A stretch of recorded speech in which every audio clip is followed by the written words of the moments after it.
Rappelez-vous, la canicule de 2003, en France, avait fait 15 000 morts et dans toute l'Europe, suivant les études, entre 50 et 70 000 victimes.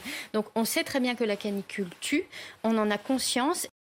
Je pense qu'on n'est absolument pas prêt sur tous les risques de ruissellement, que ce soit en milieu urbain ou en milieu rural, tout simplement parce qu'on n'a pas cartographié ces risques en France et on ne les a même pas considérés comme étant des risques d'inondation.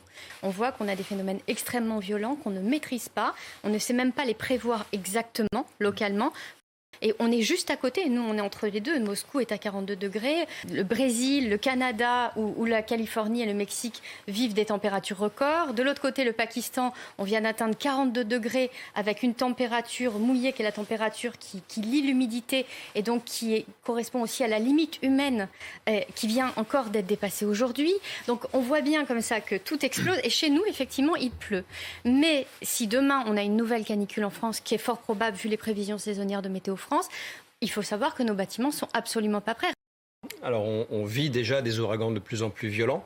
Pas forcément plus nombreux, mais pas forcément plus nombreux, mais plus violents. Il y en a de plus en plus en catégorie 5. Et il va falloir s'adapter à ça. Il va falloir...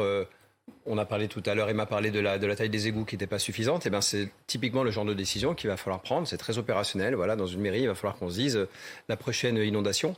Est-ce qu'on est prêt ? Est-ce qu'on ne fait pas des investissements pour mieux gérer ça ? Et c'est très compliqué à faire parce qu'on a vite oublié ce qui s'est passé, même si ça a été très douloureux. On a vite oublié et on se dit non mais c'était exceptionnel, ça ne reviendra pas. Et puis on ne fait pas les investissements qu'il faut pour s'adapter. Et tout ça, ça se planifie. Et aujourd'hui, on n'y est pas encore. Aujourd'hui, on a encore beaucoup de mal à se dire...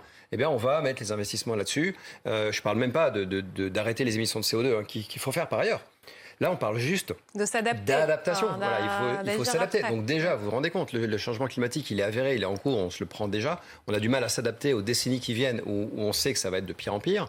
Quand il va s'agir, en plus de ça, à réduire nos émissions de CO2, là, c'est du encore plus long terme et pourtant, il va falloir s'y mettre très vite.